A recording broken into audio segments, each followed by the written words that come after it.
So Grapho-Therapy is really interesting. Dr. Walker told me to raise my T-bar. He told me to make my Ds a little bit narrow. All that, I think, had a big effect on my ability to be ambitious. It didn't always mean I was successful. I think one of my downfalls is I really believe I can do anything. Thanks, Kurt. I can do anything. So I've gotten used to fail a lot of skinned knees, and sometimes, I've got some great things, and sometimes I fail. What I didn't really understand is how powerful it can be for changing the brain. Like, we know it conceptually and hypothetically, but I wanted to bring you up somebody that really will at least help you demonstrate something that's very, very rare. This is Sam Botta. Let's give him a round of applause. So Sam is a friend of mine from Los Angeles, and you shared this story at lunch, but I think all these people really want to hear what you went through. Did anybody listen to my TED Talk? Okay, a couple of people. I mentioned this story in it, and we went to lunch like, oh my God, I want a picture. Sam's a hero, okay? So briefly, you are a voiceover artist. So explain to these people who don't know like what that is and how, and just be honest, he was really successful as a voiceover artist. So let me give you this, I'll get the other mic. Explain sort of what a voiceover artist is and where you were in your career 3-4 years ago. Okay, about 3 or 4 years ago, I was one of the top voiceover guys for things like network TV promos. I had mastered this skill that made me able to work not using my real name. Nobody cares anyway, because most people don't know the names of the people that are doing the network TV promos that you hear all the time. But it was my dream since I was 7 years old, and I had finally reached that point where I had not just made it, but I was the go-to guy, and like the Super Bowl, NBC. It was The Apprentice. Give me an example. I want to hear. Don't put me on the spot. We're still trying to get back to that. And so all of these new opportunities were right there on my doorstep. And in the middle of a day, on January 1st, 2014, it was a beautiful afternoon, peaceful, quiet, the weather was perfect, and I was in this horrible accident. A hit-and-run driver came out of nowhere and changed my life. And I lost not only my ability to do the work that I had dreamt of and finally was able to do all those years that I love so much, but just normal abilities like being able to walk. It's hard. So when I reconnected with Sam after his accident, I didn't recognize him. You're fit, you're attractive, has a great voice, big personality, and he would talk about this pace. That was after some recovery. Yeah, lots of inpatient care 24 hours a day. So one of the top minds in an industry, great voice, quick, analytical, educated, a single brain injury in the split of a second, right, took his ability to talk away. And you were months barely talking. You couldn't get in or out of bed, right?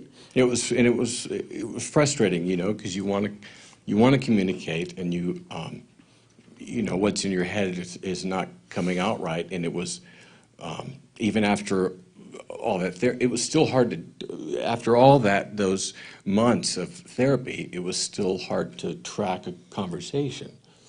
So fast forward, that was what, 4, 5, 6 months, and you had some insurance. So he went through the normal Western medical, and then insurance went out. And we're not going to go into that story. It's been a real struggle. It's been a couple of years now, right? Mm-hmm. You were still struggling speaking, and so I said, Sam, can you write? Like, how's your writing? Like, that was the conversation that started this. And what did you tell me? I couldn't. Couldn't write? Yeah. And I said, I don't want you to start writing. He goes, I can't start writing. And then? And then you told me to do this crazy thing, and I was extremely skeptical, even though we're friends, because it just didn't make any sense to me. But I trusted you, and so I told you I'll do whatever you tell me to do because I believe. And all I asked was that I just want you to make figure eights. on a piece of paper. He goes, I can't. That'll take me an hour. I said, I just want 10 figure eights. He's like, so literally you're holding the hand like this and you're making it, and it took like an hour, right? It was not easy the first day. Yeah. Did it get easier? It did.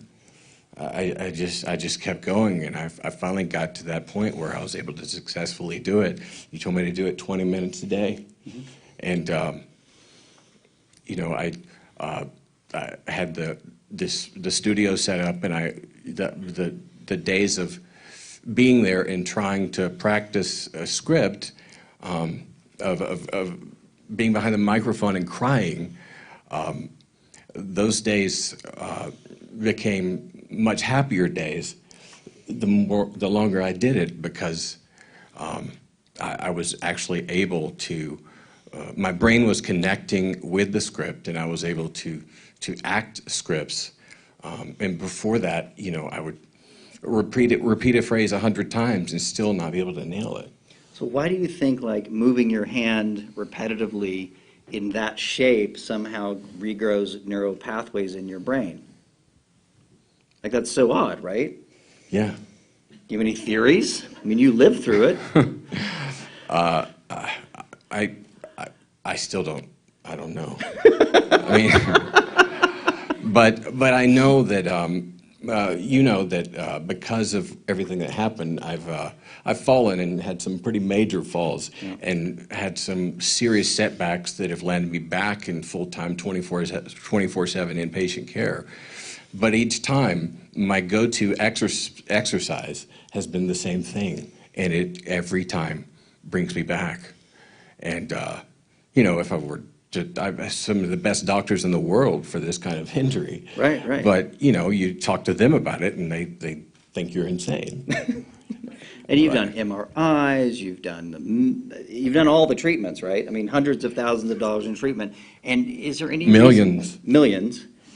Yet this regrew your brain better than anything else. Exactly. Is that amazing or what?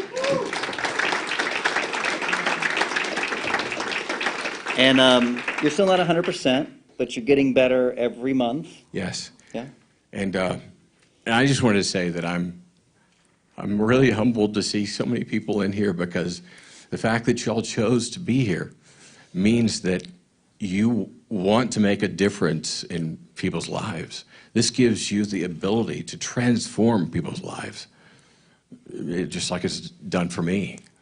I mean, the uses for this, it's got to be endless. She was talking about Parkinson's earlier, and it totally makes sense to me now. I don't know how, I don't know why it's working. I just know that it does. Amazing. You've got a new book that you just finished narrating. Mm-hmm. He's got a beautiful, beautiful voice. Would it help to tell them what that is? Because you should all go buy it. Oh, it's when the studios approached me about doing this project, I didn't know if I wanted to use my real name to narrate it, because it's a little bit controversial. But the author of it convinced me that it was a good idea, because he had shown me thousands of messages that he had gotten on his blog and also by email that said that these people that had read his book, thousands of them were on the verge of killing themselves before they read the book, because they've been through some struggles. But the book is called The Rational Male. And we were talking about this guy's handwriting here and the relationship thing. That book is the solution to the problems in relationship, in marriages. Is it on Audible right now? What's the status of it? Yeah, it's on Audible, and normally after a book's released, the sales are going to go down gradually each month. This book, the sales keep going up for whatever reason. I think that it has something to do with those figure eights. I mean, so even if you don't need it, it might support Sam. Take a picture and visit with Sam. Thank you so much for visiting with us. Thank you for having me. Yeah.